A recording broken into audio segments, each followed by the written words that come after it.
తెలంగాణ ఎన్నికల సమయంలో కాంగ్రెస్ పలు హామీలు ఇచ్చింది. 6 గ్యారంటీలతో పాటు ఎన్నో హామీలు ఇచ్చింది. మహాలక్ష్మి, రైతు భరోసా, గృహజ్యోతి, ఇందిరమ్మ ఇల్లు, యువ వికాసం, చేయూత పేరుతో గ్యారంటీలను ప్రకటించిన కాంగ్రెస్ మరెన్నో హామీలను తన మేనిఫెస్టోలో పొందుపరిచింది. కళ్యాణ వస్తు పథకంలో భాగంగా ఆడపిల్లల పెళ్లి చేసుకుంటే ₹1,00,000తో పాటు తులం బంగారం ఇస్తామని హామీ ఇచ్చింది. దేశ చరిత్రలో ఎప్పుడూ లేని విధంగా బంగారం ఇస్తామని హామీ ఇచ్చారు. కాంగ్రెస్ పార్టీ అధికారంలోకి వచ్చింది.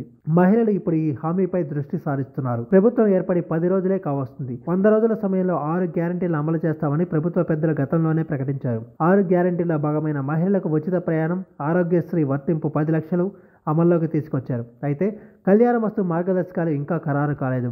వచ్చే బడ్జెట్ నుంచి ఇది అమల్లోకి తీసుకొచ్చే అవకాశం ఉందని సమాచారం. అప్పటిలోగా దీనిపై మార్గదర్శకాలు రూపొందించే యోచనలో ప్రభుత్వం ఉందని తెలుస్తుంది. అయితే ఎవరికి ఇస్తారు అనేది కీలకంగా మారింది. బంగారం ఇస్తారా, దానికి బదులుగా డబ్బులు ఇస్తారా అనేది ఇప్పుడు చర్చనీయాంశంగా మారింది. ప్రస్తుతం తులం బంగారం దాదాపు 60,000 ఉంది. ఆ మేరకు డబ్బు ఇవ్వాల్సి ఉంటుంది. అలాగే ఎవరికి ఇస్తారా అనేది కీలకంగా మారింది. తెల్ల రేషన్ కార్డు ఉన్న వారికే పథకం అమలు చేసే ఛాన్స్ ఉంది. ప్రస్తుతం పెళ్లిళ్ల సీజన్ కావడంతో ఈ పథకం అమలుపై అన్ని వర్గాల ప్రజలు ఆసక్తిగా ఎదురుచూస్తున్నారు. గత ప్రభుత్వం కళ్యాణ లక్ష్మి పథకం పేరుతో 1,116 ఇచ్చింది. కాంగ్రెస్ ప్రభుత్వం దానితో పాటు బంగారం ఇవ్వడంతో దీనిపై ఆసక్తి నెలకొని ఉంది.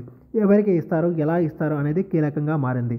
అలాగే ఎప్పుడు అమలు చేస్తారు అనేది త్వరలోనే అధికారికంగా ప్రకటించే ఛాన్స్ ఉంది. అలాగే యువతలకు స్కూటీ, ల్యాప్టాప్ కొనిస్తామని కాంగ్రెస్ హామీలు ఇచ్చింది.